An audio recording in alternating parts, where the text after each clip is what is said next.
Hello बच्चों, ये हमारा लेक्चर नंबर 5th है पीरियोडिक क्लासिफिकेशन ऑफ एलिमेंट्स का। तो पीरियोडिक क्लासिफिकेशन ऑफ एलिमेंट्स में हमने अभी तक क्या डिस्कस किया? हमने सर पीरियोडिक टेबल सारा कुछ डिस्कस किया और इसके बाद अब जो हमने स्टार्ट किया portion that is the periodic properties, most important. अब पीरियोडिक प्रॉपर्टी में फर्स्ट लेक्चर में हमने क्या डिस्कस किया? That is the Z effective और इफेक्टिव न्यूक्लियर चार्ज। अब सर जेड इफेक्टिव क्या होता है? जेड इफेक्टिव होता है actual attraction power of the nucleus, और जेड इफेक्टिव पे मैंने एक लेक्चर बनाया है। हम कैसे जेड इफेक्टिव को कैलकुलेट करें, इसके लिए एक रूल आता है दैट इज स्लेटर्स रूल। अब वहाँ से हमें ये पता चला कि Z effective is directly proportional to positive charge. NEET वाले स्टूडेंट्स इतना ही याद रखेंगे, Z effective is directly proportional to positive charge and it is inversely proportional to negative charge. इसका मतलब ये है अगर किसी भी एटम पे, किसी भी एलिमेंट पे पॉजिटिव चार्ज ज़्यादा होगा तो उसका जेड इफेक्टिव ज़्यादा होगा, and Z effective is inversely proportional to negative charge का मतलब ये है कि अगर किसी भी एलिमेंट में नेगेटिव चार्ज ज़्यादा होगा तो उसका जेड इफेक्टिव कम होगा। अब बेटा जी, आज जो हमने डिस्कस करना है that will be the atomic radius. Atomic radius. Sir what is atomic radius? अब बेटा एटॉमिक रेडियस से पहले मैं आपको कुछ बोलना चाहता हूं कि आपने एक सुफियर देखा होगा। This is sphere. अगर मैं सुफियर का रेडियस बताऊं, what is the radius of this sphere, तो आप क्या बताओगे? सर सेंटर से जो डिस्टेंस होती है सरकमफ्रेंस तक या सरकमफ्रेंस के किसी भी पॉइंट तक जो डिस्टेंस आती है, जो डिस्टेंस होती है सेंटर से सरकमफ्रेंस के किसी भी पॉइंट तक, उसी को हम रेडियस कहते हैं। और बेटा आपने पढ़ा ही होगा radius of sphere. Radius of sphere किसके बराबर होता है? Radius of sphere is equal to 4/3 pi R cube, है ना। अब अगर रेडियस में बताऊं सर्कल का क्या होता है, it is the distance from centre to, in short में लिखूंगा सेंटर टू सरकमफ्रेंस के किसी भी पॉइंट तक, सरकमफ्रेंस। अब बेटा आपने पढ़ा ही है कि जो मेरे पास एटम होता है, जो एटम होता है इट इज द सुफेरिकल। अब इसी तरह जो एटम है ये सुफेरिकल है, ठीक है ना। अब एटम का रेडियस क्या होता है? एटम का रेडियस होता है इसके सेंटर से, सेंटर मींस न्यूक्लियस से, न्यूक्लियस से आउटर मोस्ट इलेक्ट्रॉन तक, यानी कि वैलेंस शेल तक जो डिस्टेंस होती है सेंटर से वैलेंस इलेक्ट्रॉन तक की जो डिस्टेंस होती है, इसी डिस्टेंस को हम रेडियस ऑफ एटम कहते हैं। तो अगर कोई बोलेगा what is radius of an atom, तो आप क्या बोलेंगे? It is the distance, it is the distance between centre of the nucleus, center of the nucleus and the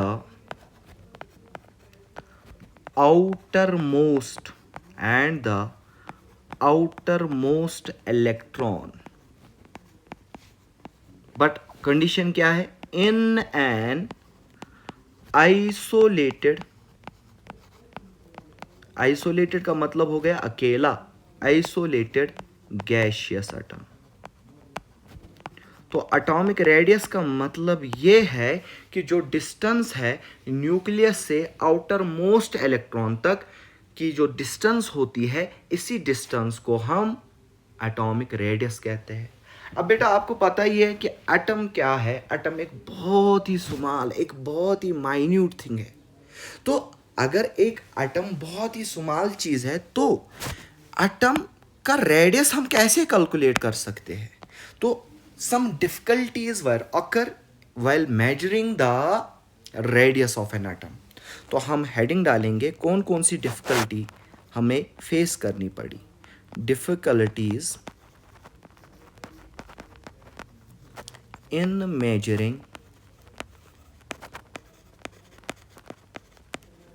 measuring radius. तो रेडियस को मेजर करते वक्त हमें किन किन डिफ़िकल्टीज का सामना करना पड़ा। तो फर्स्ट डिफ़िकल्टी जो थी दैट इज़ वही size of an atom. The first thing जो हम लिखेंगे that is size of an atom is very small. जो साइज ऑफ एन एटम है वो बहुत ही स्मॉल है। सेकंड, आपने पढ़ा ही होगा श्रोडिंजर्स वेव मैकेनिकल मॉडल। तो Schrodinger's wave mechanical model, Heisenberg's uncertainty principle, इनके हिसाब से या क्वांटम मैकेनिकल मॉडल के हिसाब से जो boundary of an atom is it is not defined. तो हम कैसे बता सकते हैं it is the distance from the nucleus to that outermost electron. जब बाउंड्री डिफाइन नहीं है तो इट्स डिफिकल्ट। ओके, तो बाउंड्री ऑफ एन एटम, जो एक एटम की बाउंड्री है, boundary of an atom is not defined, ये डिफाइनड नहीं है। Third point, what is radius? Radius is the distance between centre of the nucleus and the outermost electron in isolated gaseous atom. तो isolation of the atom is very very difficult. Third point is isolation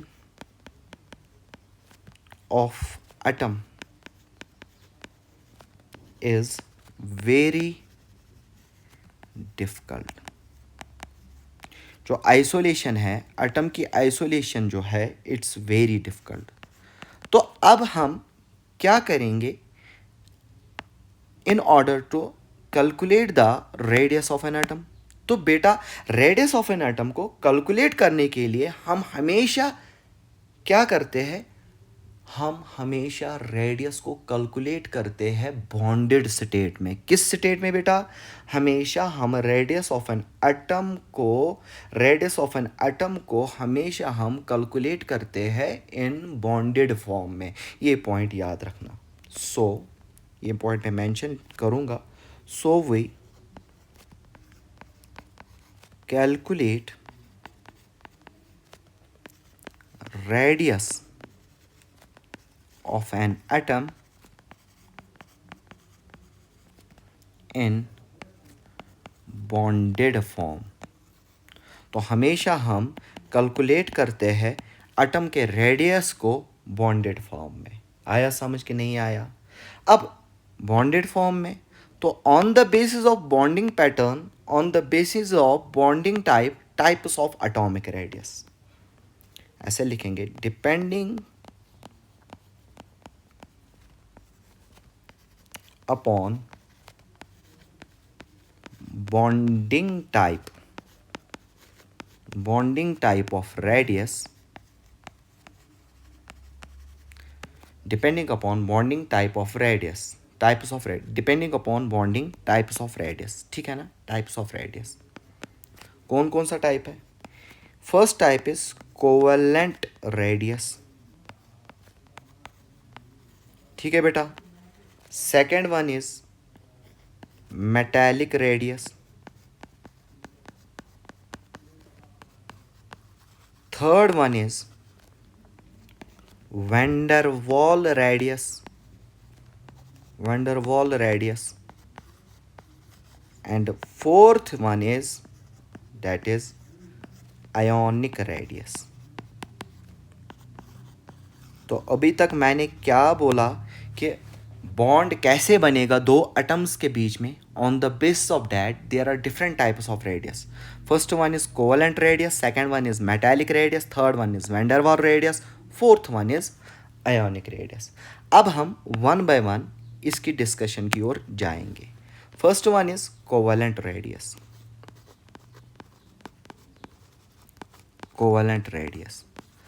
अब बेटा covalent radius means covalent bond.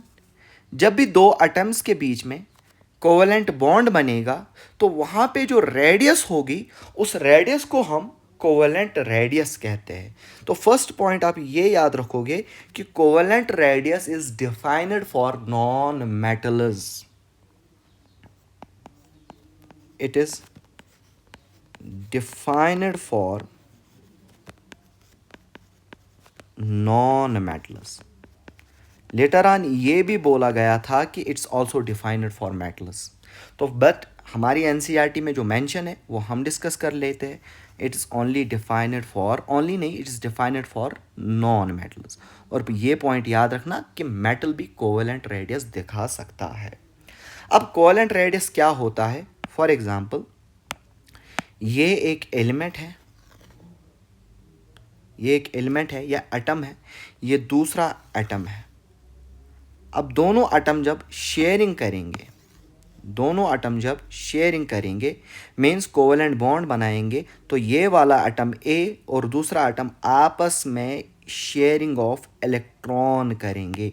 तो जब ये sharing of electron करेंगे तो वहाँ पे जो बॉन्ड बनेगा that bond is covalent bond, और इसका जो न्यूक्लियस है ये है और इसका न्यूक्लियस ये है, और the distance between the two nucleus is called as the inter nuclear distance. और इसी इंटर न्यूक्लियर डिस्टेंस का अगर मैं हाफ करूँगा, अगर मैंने इंटर न्यूक्लियर डिस्टेंस को डी से डिनोट करता हूँ, तो इसी इंटर न्यूक्लियर डिस्टेंस का जो हाफ है इसी को हम कोवेलेंट रेडियस कहते हैं। This is the inter nuclear distance, inter nuclear distance.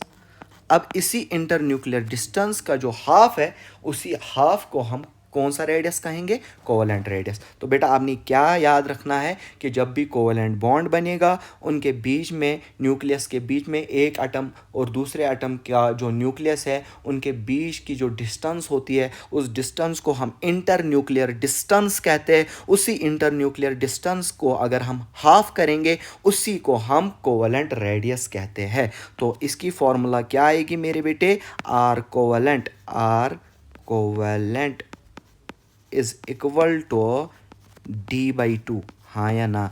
d/2 का मतलब क्या है? d is here inter nuclear distance और it is inter nuclear distance, inter nuclear distance divide by 2। हाँ या ना? और इसी इंटर न्यूक्लियर डिस्टेंस को हम केमिकल बॉन्डिंग में बॉन्ड लेंथ बोलेंगे। क्या बोलेंगे? Bond length. और मैं इसी को बोलूँगा बॉन्ड लेंथ का जो आधा होता है इसी को हम कोवेलेंट रेडियस कहते हैं। बट बेटा याद रखना it's only for homo atomic molecule, homo atomic molecule, homo atomic molecule like H2, like Cl2, like N2, like O2 etc. दो ऑक्सीजन, एक ऑक्सीजन एटम दूसरा ऑक्सीजन एटम, इन्होंने कोवेलेंट बॉन्ड बनाया। अब इनकी जो इंटर न्यूक्लियर डिस्टेंस है इसी इंटर न्यूक्लियर डिस्टेंस को मैंने हाफ किया तो वहाँ पे जो मेरे पास आया that is the covalent radius. Sir अब अगर एक एटम डिफरेंट हो, दूसरा एटम डिफरेंट हो तो उसको हम हेटेरोएटॉमिक मॉलिक्यूल कहेंगे। तो हेटेरोएटॉमिक मॉलिक्यूल में हम कोवेलेंट रेडियस कैसे कैलकुलेट करेंगे? तो इसके लिए आपने एक सिंपल सी फॉर्मूला याद रखनी है, वो ये फॉर्मूला है। सर कौन सी फॉर्मूला? मैं ये लिखूंगा for heteroatomic molecules, for heteroatomic molecules covalent radius, covalent radius किसके बराबर होती है? तो covalent radius is equal to, तो बेटा याद रखना covalent radius means inter nuclear distance, same inter nuclear distance, मान लो ए एटम है और बी एटम है, inter nuclear distance between A atom और B atom is equal to radius of A plus radius of B minus 0.09 into change in the electronegativity difference between the two atoms. अब electronegativity क्या होती है ये हम इसी chapter में थोड़ी देर बाद डिस्कस कर लेंगे, ठीक है ना। तो ये फॉर्मूला याद रखना कि in case of heteroatomic molecules covalent radius किसके बराबर होता है, radius of first atom plus radius of second atom, radius of A plus radius of B minus 0.09 into change in the electronegativity difference of the both atoms, ठीक है ना। यही covalent radius है। Hope आपको समझ में आया होगा। अब second one is the metallic radius. As the name suggests metallic radius, तो इसका मतलब क्या सर, मेटालिक रेडियस से हमें कुछ याद आ रहा है? हाँ हाँ वही बेटा जी, मेटालिक रेडियस हमेशा डिफाइन होता है only for metals. It is defined for किन के लिए, मेटल्स के लिए बेटा। Metallic radius is defined from metals for metals. और मेटालिक रेडियस का दूसरा नाम जो होता है बेटा याद रखना, इसका दूसरा नाम मेरे बेटे क्रिस्टल रेडियस भी होता है। Metallic radius is also known as crystal radius बेटा जी, also known as crystal radius, also known as crystal radius. तो मेटालिक रेडियस जो है, मेटालिक रेडियस का जो दूसरा नाम है, इसका दूसरा नाम क्या है, क्रिस्टल रेडियस। अब बेटा जी इसके बाद जो भी कोई मेटल होगा ये क्या बनाता है, एक मेटल दूसरा मेटल तीसरा मेटल जब आता है तो जब ये कंबाइन होता है ये एक स्ट्रक्चर बनाता है। उस स्ट्रक्चर को हम क्रिस्टल लैटिस कहते हैं। फॉर एग्जांपल मेरे बेटे, ये एक मेटल एटम है, ये दूसरा मेटल एटम है, ये तीसरा मेटल एटम है, ये फोर्थ मेटल एटम है, ठीक है, ये दूसरा मेटल एटम है, इसी का ये फोर्थ मेटल एटम है, ठीक है। अब इसी तरह मैं और एक मेटल लाऊंगा, ये एक मेटल है सॉरी, ये एक मेटल, ये अनदर, इसी तरह ये अनदर। तो यहाँ पे जो बन गया बेटा, यहाँ पे जो स्ट्रक्चर बन गया, इस स्ट्रक्चर को हम लैटिस कहते हैं, इस स्ट्रक्चर को हम क्रिस्टल कहते हैं। और these metals are called as kernels. अब बेटा ये क्या होता है, ये हमने लेटर ऑन सॉलिड स्टेट में पढ़ना है, इलेक्ट्रॉन सी मॉडल पढ़ेंगे, वहाँ पे कभी डिस्कस करेंगे उसके बारे में।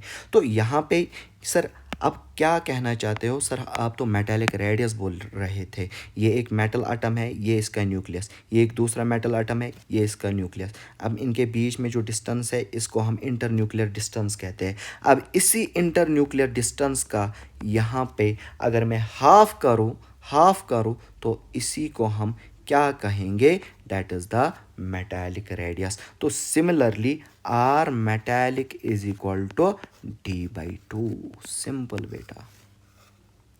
तो आर मेटालिक किसके बराबर होता है, d/2।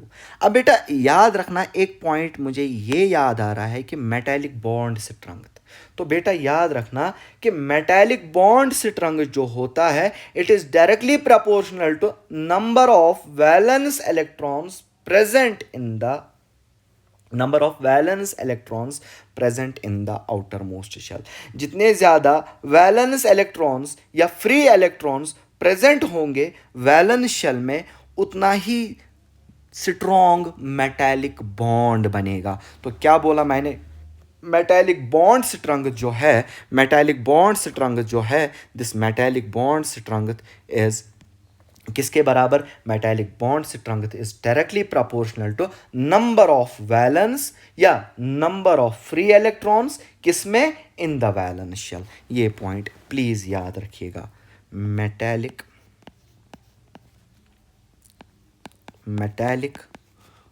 Bond strength metallic bond strength is directly proportional to number of valence या free electrons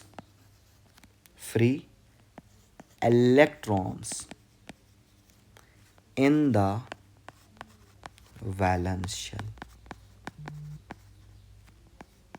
वैलेंस शेल में जितने भी ज़्यादा फ्री इलेक्ट्रॉन्स होंगे या जितने ज़्यादा वैलेंस इलेक्ट्रॉन उतना ही ज़्यादा मेटालिक बॉन्ड होगा, उसकी स्ट्रेंथ उतनी ही ज़्यादा होगी, वो उतना ही स्ट्रॉन्ग मेटालिक बॉन्ड बनेगा. और इसके बाद और एक पॉइंट याद रखिएगा, extra point for D block elements metallic bond strength for, ऐसे लिखेंगे metallic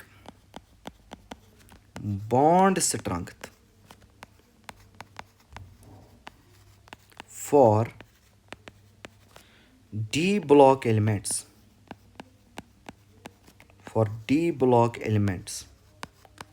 is directly proportional to number of unpaired electrons किसमें in the valence shell. जितने ज़्यादा अनपेयर्ड इलेक्ट्रॉन्स वैलेंस शेल में होंगे, नंबर ऑफ अनपेयर्ड इलेक्ट्रॉन्स जितने ज़्यादा valence shell होंगे डी ब्लॉक एलिमेंट्स में, उसका उतना ही ज़्यादा मेटालिक बॉन्ड स्ट्रेंथ होगी, यानी कि उसका उतना ही ज़्यादा स्ट्रॉन्ग बॉन्ड बनेगा, मेटालिक बॉन्ड बनेगा, जिसमें ज़्यादा नंबर ऑफ अनपेयर्ड इलेक्ट्रॉन्स होंगे किस शेल में, वैलेंस शेल में. और हमारे काम की जो बात है that is metallic radius is inversely proportional to metallic bond strength. तो बेटा सिंपल है, जितना स्ट्रॉन्ग बॉन्ड बनेगा उतना ही वो क्लोज आएंगे, जितना ज़्यादा वो क्लोज आएंगे उतना ही मेटालिक रेडियस कम हो जाएगा. तो पॉइंट ये है कि metallic radius is inversely proportional to metallic bond strength. Very very important. Metallic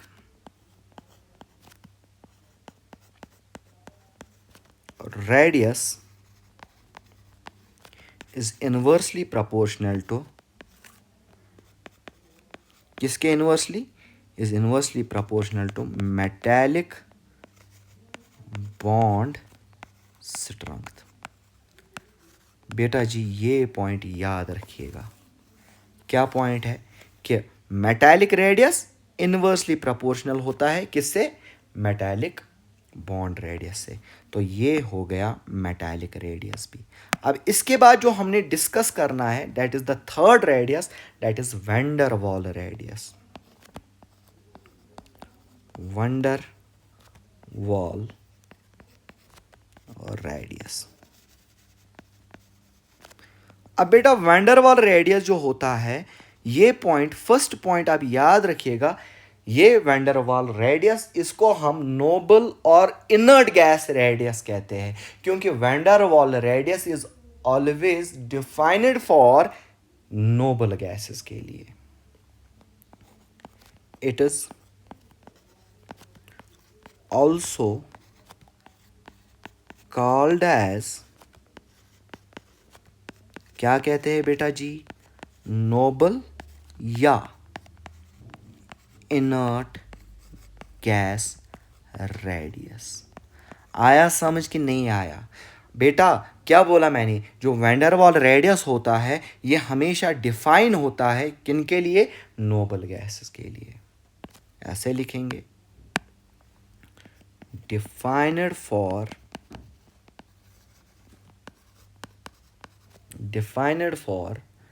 noble gases. Also बेटा ये भी पॉइंट याद रखना, it's also defined for non polar gases. Non polar gases के लिए भी ये डिफाइन होता है. मेजरली हम इसको हम डिफाइन करते हैं किन के लिए, नोबल गैसेस के लिए. Also for non polar gases. Non polar gases diatomic gas होते हैं, लाइक F2 है, लाइक O2 है, लाइक N2 है। अब बेटा ये वंडरवॉल रेडियस क्या होता है? फॉर एग्जाम्पल ये एक एटम है, मान के चलो ये एटम नियॉन का है। ये एटम किसका है बेटा? नियॉन का। अब ये दूसरा एटम है, ये बहुत ही दूर है नियॉन का।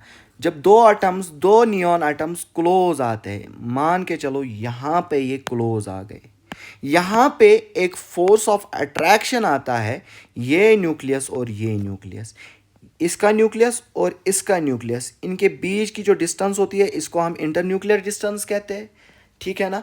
अब इसी इंटरन्यूक्लियर डिस्टेंस का जो हाफ होता है, इसी इंटरन्यूक्लियर डिस्टेंस का जो हाफ होता है, मान के चलो this is the half of internuclear distance, इसी हाफ इंटरन्यूक्लियर डिस्टेंस को हम आर वैंडर वॉल कहते हैं या वैंडर वॉल रेडियस कहते हैं। Now what is this wander Waals radius? It is the half of the internuclear distance. अब आपको दिखाई दे रहा है कि वैंडर वॉल रेडियस जो है, वैंडर वॉल रेडियस जो है ये हमेशा बड़ा आएगा किससे? एटॉमिक रेडियस से, actual radius of an atom. जो एक्चुअल रेडियस एटम का होगा उससे हमेशा बड़ा ही होगा कौन? R van der Waals. तो हम ये पॉइंट नोट करेंगे, van der Waals radius is always, क्या होता है बेटा? इज ऑलवेज, या ऐसे लिखेंगे, van der Waals radius always comes greater than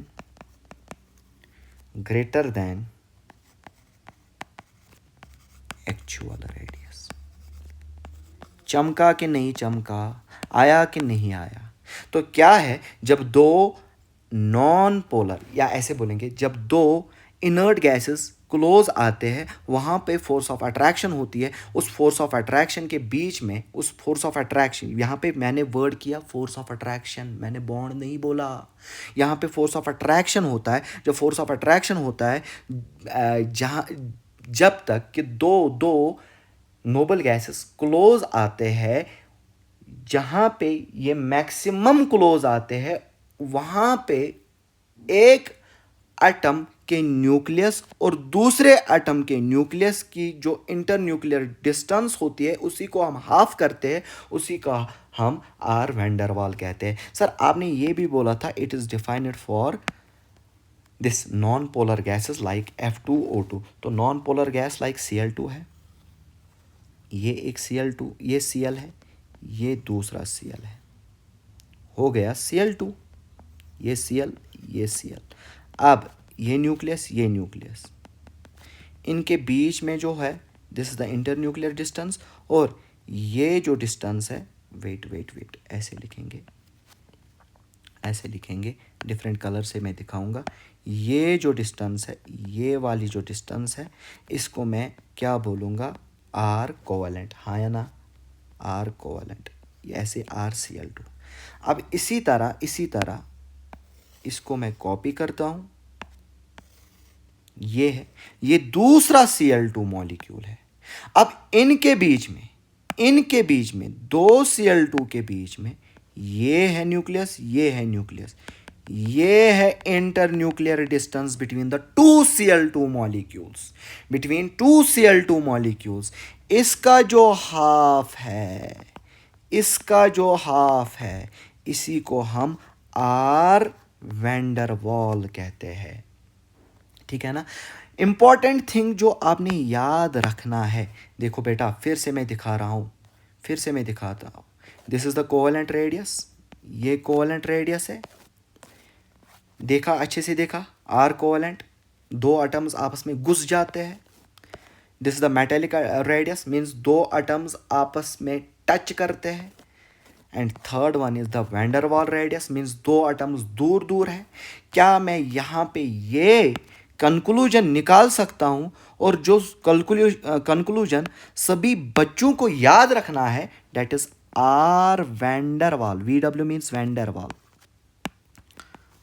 Radius van der Waal is always greater. किससे? R metallic से. किससे? R covalent से.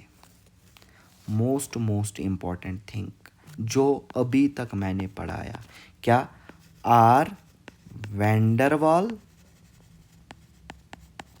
बड़ा होता है किससे? R मेटैलिक से.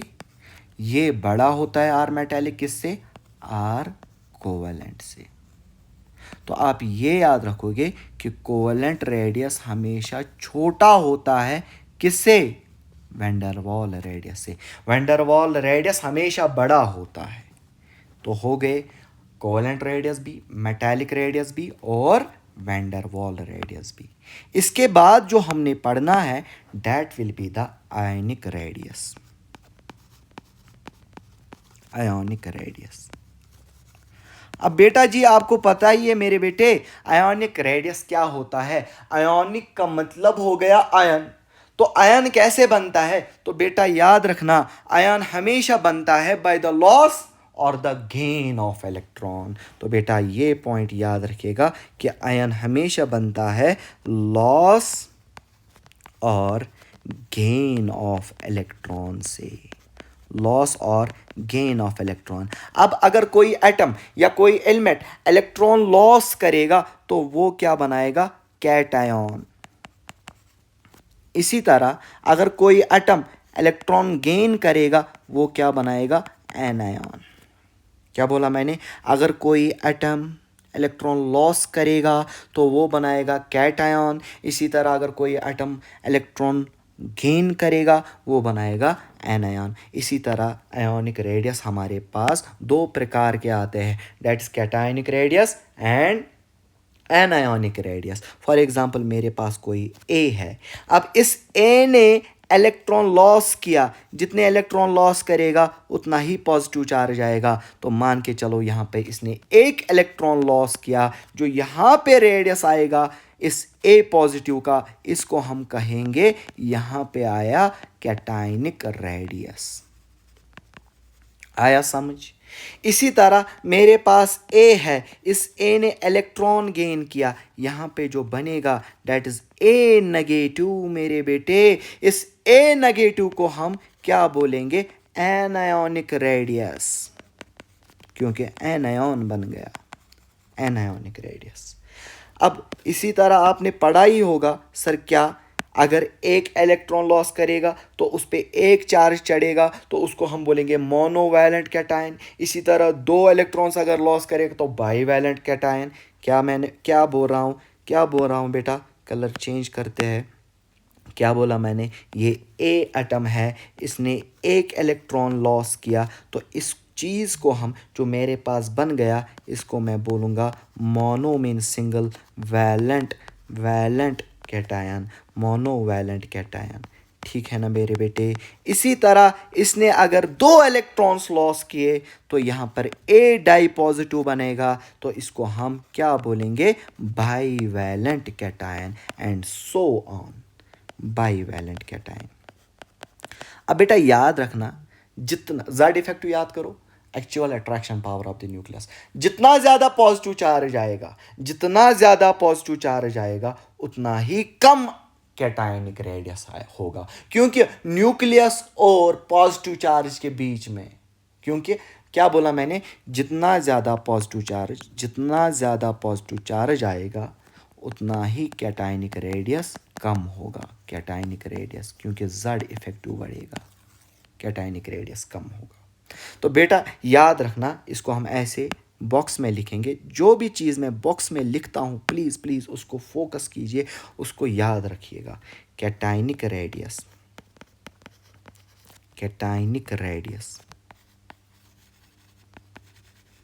इज इनवर्सली प्रोपोर्शनल टू, किसके बराबर?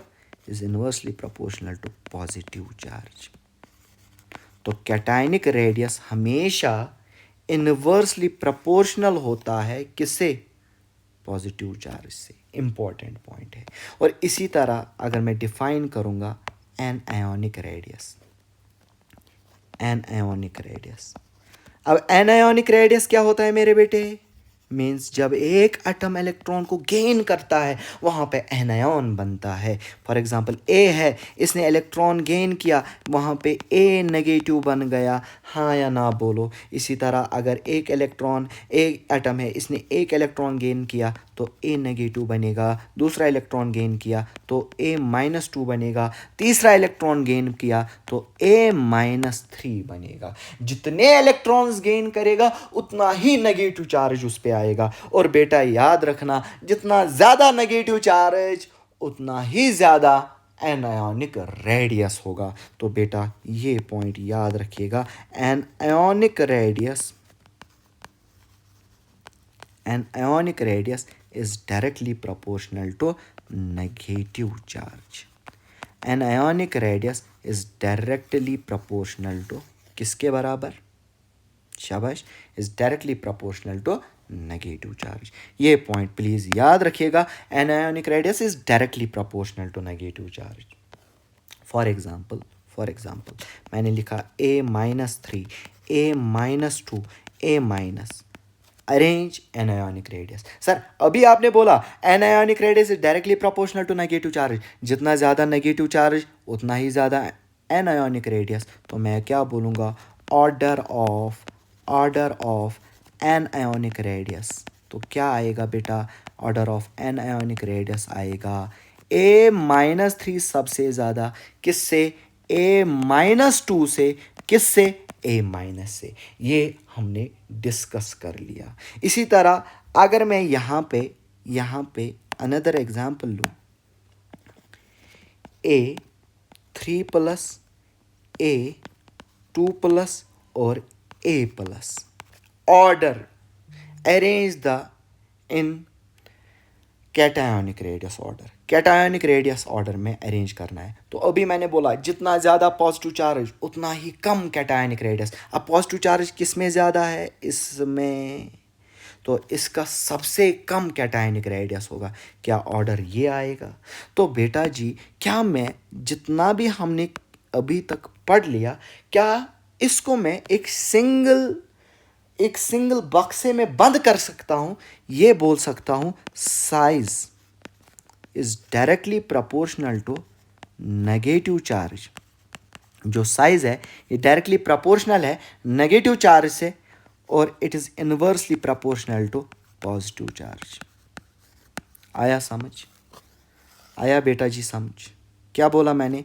साइज जो है it's directly proportional to negative charge and is inversely proportional to positive charge. तो यहाँ से एक पॉइंट ये भी निकलता है कि कैटायन का सबसे कम साइज होगा, एनायन का सबसे ज़्यादा साइज होगा, और न्यूट्रल एटम का बीच में होगा। क्या ये बात समझ में आ रही है? ये इम्पोर्टेंट है जेई मेंस के लिए। सर क्या इम्पोर्टेंट है? कैटायन का साइज सबसे कम होता है और उसके बाद थोड़ा ज़्यादा होता है साइज किसका? न्यूट्रल का। और सबसे ज़्यादा साइज किसका होता है? डैट इज़ एनायन का।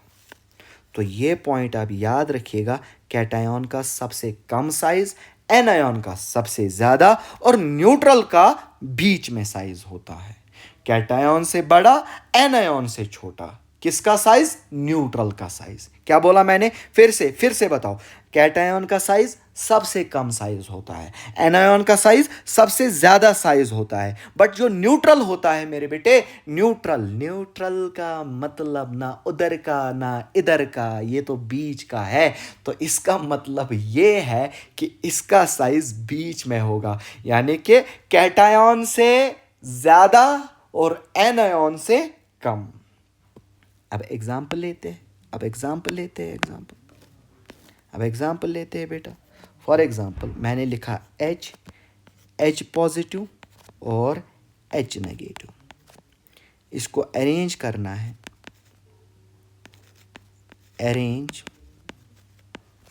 In size order. तो क्या होगा बेटा अरेंज इन साइज ऑर्डर में? तो इसका आंसर ये होगा कि सर कैटायन का सबसे कम, कैटायन इसमें ये है H पॉजिटिव। सर न्यूट्रल का उससे थोड़ा ज़्यादा, न्यूट्रल ये है। और एनायन का सबसे ज़्यादा साइज होता है, डेट इज़ H नेगेटिव का सबसे ज़्यादा साइज आएगा। इसी तरह क्या मैं अनदर एग्जाम्पल लूँ ताकि आपको क्लियर हो जाए। I नेगेटिव ले रहा हूँ और I ले रहा हूँ और I पॉजिटिव ले रहा हूँ। देखो बेटा यहाँ पे साइज ऑर्डर, नेगेटिव का एनायन का सबसे ज़्यादा, कैटायन का सबसे कम, न्यूट्रल का बीच में, क्या साइज ऑर्डर ये आएगा? Yes sir. अब इसी तरह अनदर एग्जांपल मैं लेता हूँ, P ऐसे लेंगे, P3 पॉजिटिव और P5 पॉजिटिव, P3 पॉजिटिव और P5 पॉजिटिव। अब जितना ज़्यादा कैटायन का चार्ज होगा, जितना ज़्यादा पॉजिटिव चार्ज, उतना कम कैटायनिक साइज। तो क्या आएगा साइज ऑर्डर? P3 का ज़्यादा P5 से, क्योंकि यहाँ पे क्या है, चार्ज ज़्यादा है। कौन सा चार्ज ज़्यादा है? पॉजिटिव चार्ज ज़्यादा है। जितना पॉजिटिव चार्ज ज़्यादा होगा कैटायनिक साइज उतना ही कम आएगा, ठीक है ना। फॉर एग्जाम्पल अनदर एग्जाम्पल लेते हैं, that is Mn di positive, Mn4 positive, Mn5 positive, Mn6 positive. अब साइज ऑर्डर बताओ। अब सर आपने अभी बोला जितना ज़्यादा पॉजिटिव चार्ज होगा उतना ही कैटायनिक साइज कम होगा। अब ये ऑर्डर आएगा,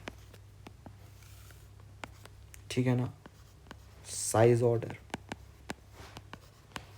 is it clear? Size order आया समझ?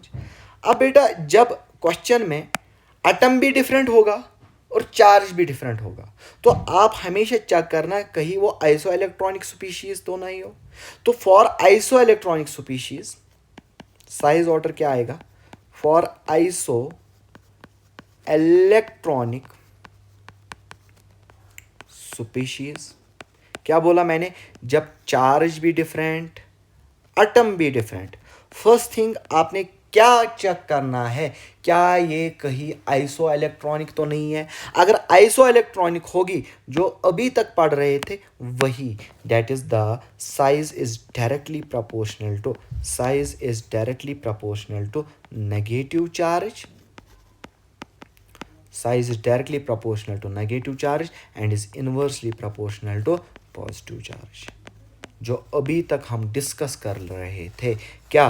फॉर आइसो इलेक्ट्रॉनिक स्पीशीज कब चेक करोगे? जब चार्ज भी डिफरेंट और एटम भी डिफरेंट। तो आप चेक करोगे क्या ये कहीं आइसो इलेक्ट्रॉनिक तो नहीं। अगर आइसो इलेक्ट्रॉनिक है तो size is directly proportional to negative charge and is inversely proportional to negative charge. For example मैंने लिखा F नेगेटिव, O-2, मैंने लिखा N-3। देखो बेटा एटम भी डिफरेंट, चार्ज भी डिफरेंट, तो फर्स्ट थिंग क्या ये आइसो इलेक्ट्रॉनिक है? यस सर, आइसो इलेक्ट्रॉनिक है। क्यों? कितने इलेक्ट्रॉन्स है? Each have 10-10 electrons. तो isoelectronic charge, isoelectronics में क्या करना है?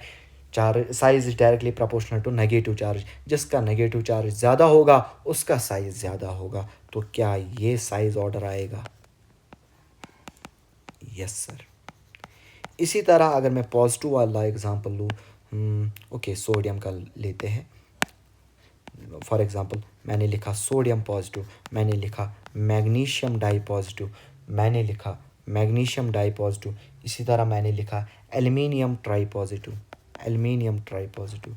इसी तरह मैंने लिखा सिलिकॉन 4 पॉजिटिव। अब मेरे बेटे इसका साइज ऑर्डर बताओ। क्या ये आइसो इलेक्ट्रॉनिक है? यस सर, आइसो इलेक्ट्रॉनिक है। जब ये आइसो इलेक्ट्रॉनिक है कैसे पता चला? सर एटम भी डिफरेंट, चार्ज भी डिफरेंट। अब हमने इलेक्ट्रॉन्स काउंट किए, जब इलेक्ट्रॉन्स काउंट किए तो इलेक्ट्रॉन्स भी सेम आ गए। जब इलेक्ट्रॉन्स भी सेम आ गए तो आइसो इलेक्ट्रॉनिक स्पीशीज। तो मैंने ये पढ़ा है कि size is directly proportional to negative charge and is inversely proportional to positive charge. इसीलिए रिवाइज करवा रहा हूँ क्योंकि दिमाग में छपना चाहिए। For isoelectronic species size is directly proportional to negative charge, size is inversely proportional to positive charge. जितना ज़्यादा पॉजिटिव चार्ज होगा उतना ही कम साइज होगा तो Na पॉजिटिव का साइज ज़्यादा होगा मैग्नीशियम से, एल्युमिनियम से और सिलिकॉन से. This is the order of size. Is it clear मेरे बेटे? अब इसके बाद ये एटॉमिक रेडियस था, तो एटॉमिक रेडियस में आपने ये याद रखा कि कैटायन का रेडियस कम होता है न्यूट्रल से और एनायन का रेडियस सबसे ज़्यादा होता है.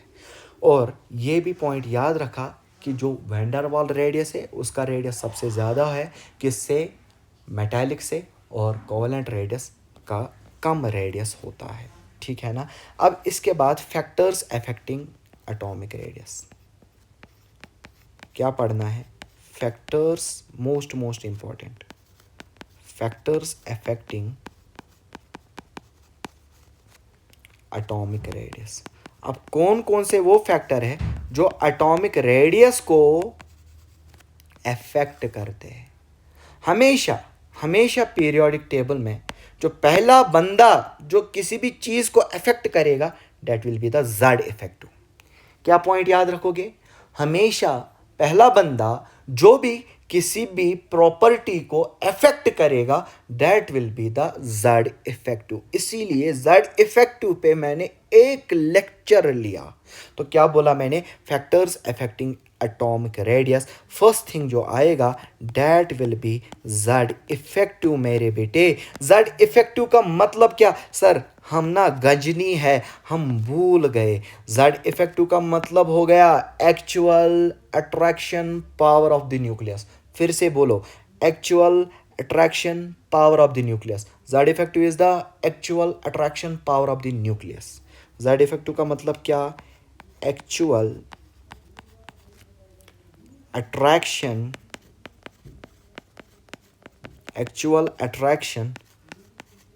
Power of the nucleus. Actual attraction power of the nucleus. तो बेटा याद रखना जेड इफेक्टिव कैसे अफेक्ट करेगा रेडियस को या साइज को. तो ये पॉइंट याद रखना, जितना ज़्यादा जेड इफेक्टिव होगा उतना ही ज़्यादा अट्रैक्शन होगी, जितना ज़्यादा अट्रैक्शन होगी उतना ही साइज कम होगा. तो ये पॉइंट इंपॉर्टेंट है. Size is inversely proportional to Z effective. क्या बोला मैंने? That is size is inversely proportional to Z effective. जितना ज़्यादा जेड इफेक्टिव होगा उतना ही साइज क्या होगा? कम आएगा मेरे बेटे. जेड इफेक्टिव ज़्यादा, साइज कम. अब लेट मी टेक एग्जाम्पल ये है. इन ए पीरियड, आपको पता ही है, मैंने कल ही पढ़ाया, मैंने जेड इफेक्टिव लेक्चर में बताया है. इन ए पीरियड फ्रॉम, कहाँ से कहाँ की ओर? From left to right. In a period from left to right Z effective increases. जब जेड इफेक्टिव इंक्रीज होगा then size decreases. Simple, then size decreases. ठीक है ना मेरे बेटे. फॉर एग्जाम्पल मैं लिखूंगा ली बी बक नो फनी. क्या बोला मैंने? ली बी बक नो फनी. सॉरी, बैकग्राउंड पे नहीं जाना. ली बी बक नो फनी. अब बेटा जो ऑर्डर आएगा from left to right, Z effective increases. जब जेड इफेक्टिव इंक्रीज होगा देन साइज डिक्रीजेस. ऐसे आएगा. लिथियम का सबसे ज़्यादा आएगा साइज, बेरिलियम से, फिर बोरान से, कार्बन से, नाइट्रोजन, ऑक्सीजन, फ्लोरीन. अब मैं नियॉन करता, बेटा ये रॉन्ग होगा, क्योंकि मैंने अभी बोला कि नियॉन जो होगा वे हमेशा वैन डर वाल रेडियस दिखाएगा और वैन डर वाल रेडियस सबसे आगे होता है. तो नियॉन सबसे आगे होगा. क्यों? क्योंकि ये एक्सेप्शन नहीं है. क्यों बेटा? क्योंकि ये वैंडर वाल रेडियस दिखाता है। कौन सा radius? Wander Waals radius. Lithium, beryllium, boron, carbon, nitrogen, oxygen, fluorine, Z effective increases और साइज डिक्रीजेस। ये हो गया पीरियड की बात। तो क्या बोला मैंने, साइज पे कैसे इफेक्ट होता है? Size is inversely proportional to Z effective. Z effective का मतलब क्या है? Actual attraction power of the nucleus. तो इसका मतलब क्या? साइज बढ़ेगा, जेड इफेक्टिव घटेगा। जेड इफेक्टिव बढ़ेगा, साइज घटेगा। जेड इफेक्टिव ज़्यादा, साइज कम। तो आपने पढ़ा ही है in a period from left to right, from left to right Z effective increases. जब जेड इफेक्टिव इंक्रीज होता है, साइज डिक्रीज होता है। This is the order. और नियॉन जो है, नियॉन में या इनर्ट गैसेज जो है, इनर्ट गैसेज में वैंडर वाल रेडियस होता है। इसी तरह सेकंड जो है number of shell. First was Z effect, number of shell, number of shell. अब आपको पता ही है जितना ज़्यादा शेल नंबर इंक्रीज होगा उतना ही ज़्यादा साइज बढ़ेगा। तो ये पॉइंट याद रखिएगा, size is directly proportional to number of shells. Size is directly proportional to किसके? नंबर ऑफ शेल्स के। जितना ज़्यादा शेल नंबर बढ़ेगा उतना ही ज़्यादा साइज़ इंक्रीज़ होगा। जो भी मैं बॉक्स में लिखूँगा वो बहुत ही इंपॉर्टेंट है। जैसे मैंने बोला size is inversely proportional to Z effective, जैसे मैंने बोला अब size is directly proportional to shell number. तो क्या याद रखोगे? In a group, in a group from top to bottom, top to bottom, number of shells increase,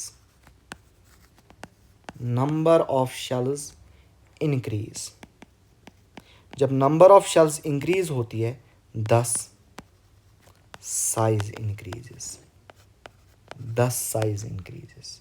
ठीक है ना। फॉर एग्जाम्पल एक ग्रुप की बात करेंगे, ली, ना, की, रब, से, फरियाद। फ्रेंच हम नहीं लेते हैं क्योंकि रेडियो एक्टिव है। तो इसका ऑर्डर ऑफ साइज ये होगा। क्यों बेटा? Size increases because shell number increases, क्योंकि शेल नंबर इंक्रीज होती है। इसी तरह अनदर एग्जांपल, बेटा मांगे कार, स्कूटर, बाप राजी। तो this will be the order, क्योंकि शेल नंबर इंक्रीज होता है। अब इसके बाद ये तो हो गया from left to right in a period Z effective increases the size decreases, from top to bottom shell number increases the size increases. अब कुछ इंपॉर्टेंट ऑर्डर्स जहाँ से क्वेश्चन आते हैं, इंपॉर्टेंट डबल स्टार मार्क कर लो, few important orders of size, few important orders of size. अब first order जो हमने पढ़ना है दैट इज द गड़बड़ family, that is the boron family. जब भी आप बोरॉन फैमिली पढ़ोगे कहीं ना कहीं आपको गड़बड़ दिखेगा। बोरॉन फैमिली में क्या क्या आता है? बैंगन, आलू, गाजर, इन, थेला। तो this is the boron family. अब बोरॉन फैमिली में आपको पता ही है from top to bottom size, from top to bottom size का क्या होता है? From top to bottom size increases. अब मेरे बेटे ये बोरॉन फैमिली है तो आएगा क्या? From top to bottom expected order ये है, this is the expected order, but this is कचरा।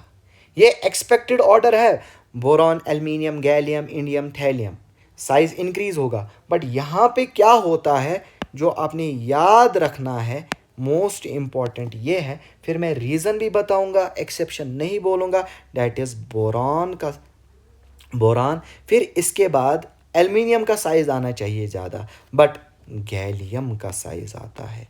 फिर उसके बाद एल्युमिनियम का साइज़ आता है। फिर उसके बाद इंडियम का साइज़ आता है। फिर इसके बाद Tl का साइज होता है। तो यहाँ पे गड़बड़ कहाँ है? गड़बड़ is in gallium and aluminium. तो आपने याद ये रखना है कि गैलियम का साइज कम होता है एज कंपेयर टू एल्यूमिनियम का। क्यों गैलियम का साइज कम होता है सर? हमने तो ऑर्डर ये पढ़ा कि यहाँ पर क्यों एक्सेप्शन आ गई। तो बेटा ये याद रखना, जो गैलियम होता है यहाँ पे एक कंसेप्ट आता है, that is the concept of scandide contraction और ट्रांजिशन कॉन्ट्रैक्शन। क्या लिखेंगे? बिकॉज ऑफ सेकेंडाइड और ट्रांजिशन कॉन्ट्रैक्शन। किसकी वजह से? सेकेंडाइड और ट्रांजिशन कॉन्ट्रैक्शन की वजह से। अब सर ये सेकेंडाइड कॉन्ट्रैक्शन क्या होती है? अब बेटा ये याद रखना कि फर्स्ट पॉइंट, सेकेंडाइड कॉन्ट्रैक्शन की वजह से गैलियम का साइज डिक्रीज होता है। सेकेंडाइड कॉन्ट्रैक्शन की वजह से गैलियम का साइज डिक्रीज होता है एल्युमिनियम से। फर्स्ट पॉइंट ये दिमाग में बसा लो। क्या? गैलियम का साइज एल्युमिनियम से इसीलिए छोटा आता है क्योंकि वहाँ पे सेकेंडाइड कॉन्ट्रैक्शन होती है। अब सर सेकेंडाइड कॉन्ट्रैक्शन क्या होती है? और पॉइंट ये भी याद रखना कि होल पीरियोडिक टेबल में सेकेंडाइड कंट्रैक्शन सिर्फ और सिर्फ गैलियम में होती है। सेकेंडाइड कंट्रैक्शन सिर्फ और सिर्फ किस में आती है? गैलियम में। अब सर सेकेंडाइड कंट्रैक्शन होती क्या है? सेकेंडाइड और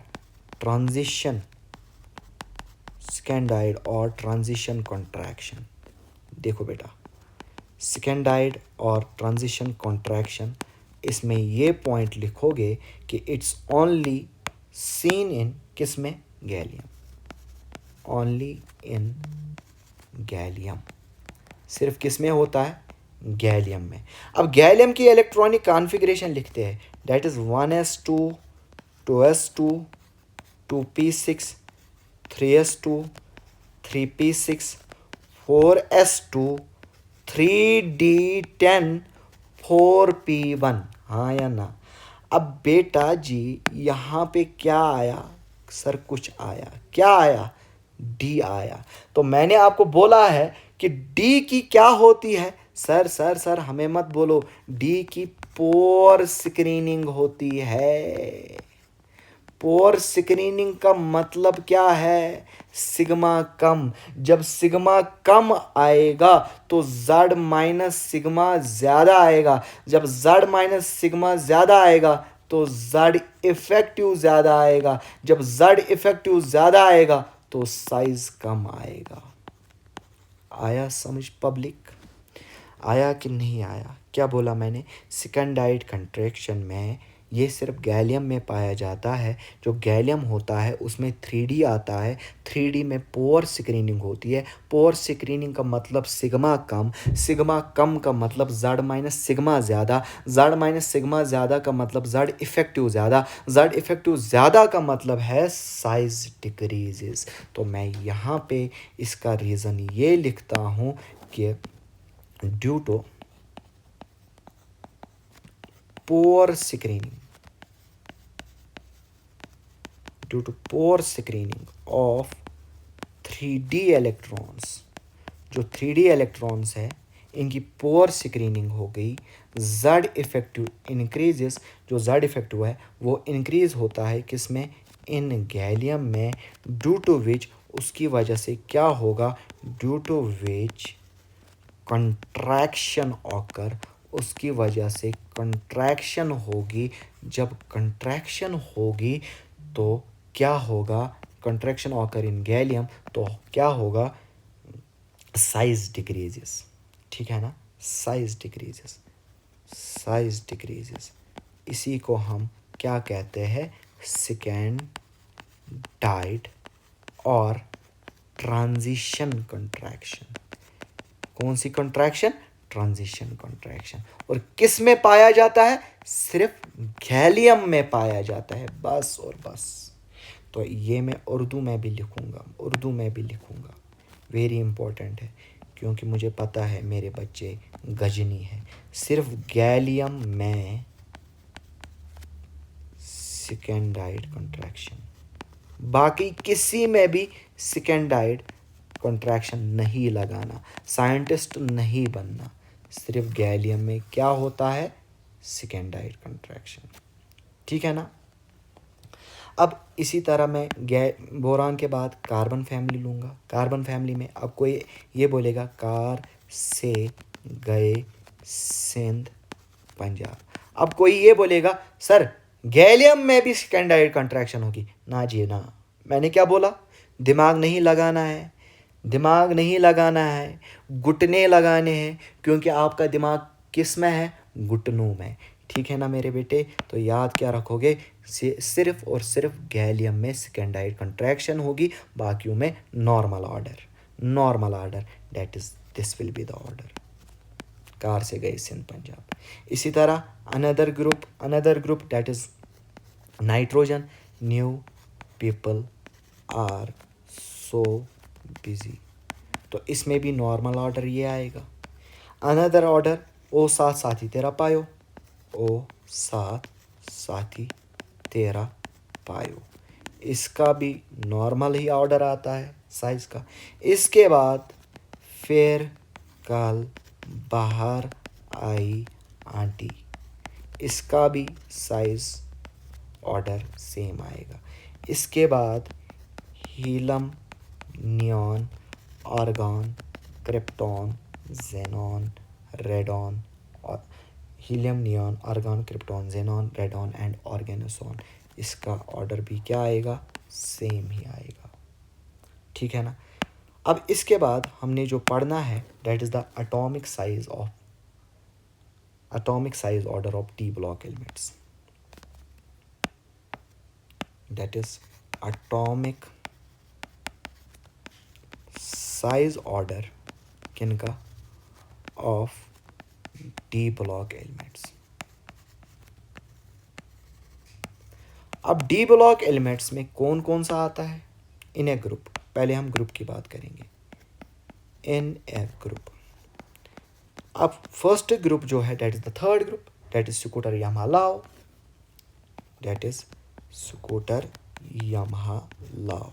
अब बेटा from top to bottom shell increases, size increases, तो this is the normal order. अब सेकंड ग्रुप क्या है, दैट इज टी जरा हाफ, टी जरा हाफ, एंड यू आर एक्सपेक्टिंग यहां का ऑर्डर भी ये आए, बट यहां का ऑर्डर ये नहीं आता है। यहां का ऑर्डर जो आता है that is T zirconium and hafnium.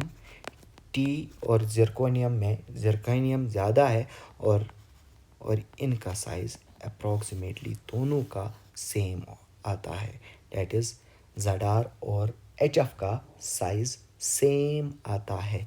ये एक्सपेक्टेशन है, एक्सपेक्टेड, और expectations always lead to disappointments. तो क्या याद रखना, टी ज़रा हाफ में ज़रा और हाफ सेम साइज। क्यों, बिकॉज ऑफ, इसका रीज़न है because of lengthenide contractions, lengthenide contraction। और याद रखना लेंथनम LA में कोई लेंथेनाइड कॉन्ट्रैक्शन नहीं होती है, लेंथनम में कोई लेंथेनाइड कॉन्ट्रैक्शन नहीं होती है। फॉर एग्जांपल सर क्या लेंथेनाइड कॉन्ट्रैक्शन, मैंने लिखा हॉफनियम का एटॉमिक नंबर 72 है, तो इसका क्या आएगा electronic configuration, that is xenon core. ठीक है ना, 6s2। अब ये तो मैं ज़ीनॉन कोर वगैरह ये तो एटॉमिक स्ट्रक्चर में सिखाऊंगा, इलेक्ट्रॉनिक कॉन्फ़िगरेशन कैसे लिखते हैं कंडेंसड फॉर्म में। Xenon core 6s2 4f14 5d2। अब बेटा ड्यू टू दिस 4f14, इसकी वजह से very poor screening, very poor, ये तो मैंने पढ़ाया है, वेरी पोअर स्क्रीनिंग, इसकी वजह से क्या होगा, सिग्मा की वैल्यू बहुत ही कम होगी, डिक्रीजेस, तो Z इफेक्टिव इंक्रीजेस। तो उसकी वजह से जिरकोनियम और हाफनियम का साइज क्या होता है, ऑलमोस्ट सेम। इसी को हम लेंथेनाइड कंट्रैक्शन कहते हैं। तो लेंथेनाइड कंट्रैक्शन क्या है, लेंथेनाइड कंट्रैक्शन क्या है, तो ये मैं ये पॉइंट लिखूंगा। लेंथेनाइड कंट्रैक्शन का मतलब क्या है, ड्यू टू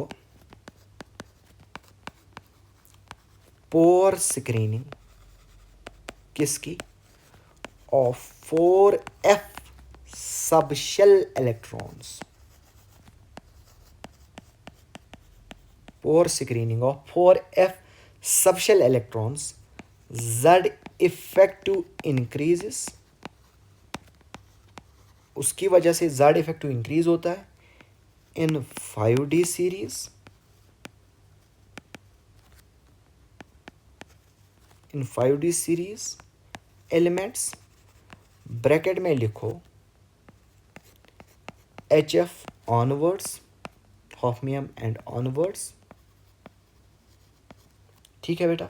ड्यू टू विच, इसकी वजह से क्या होगा, कंट्रैक्शन होगी, due to which contraction occurs in size. This contraction is called as lanthanide contraction. This contraction is called as lanthanide contraction.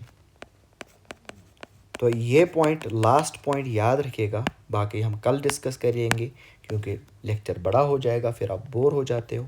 In D block size क्या होता है, 3D, फिर 4D और 5D का अप्रॉक्सीमेटली सेम आता है order of size. कल हम पढ़ेंगे एक्टिनाइड कंट्रैक्शन, फिर हम पढ़ेंगे सम एक्सेप्शंस यानी कि एक्सपेरिमेंटल डेटा पढ़ेंगे, उसके बाद हम आयोनाइजेशन एनर्जी पढ़ लेंगे, इलेक्ट्रॉन गेन एफिनिटी का बोलेंगे, factors affecting ionization energy, application of ionization energy. Thank you, have a nice day. और इस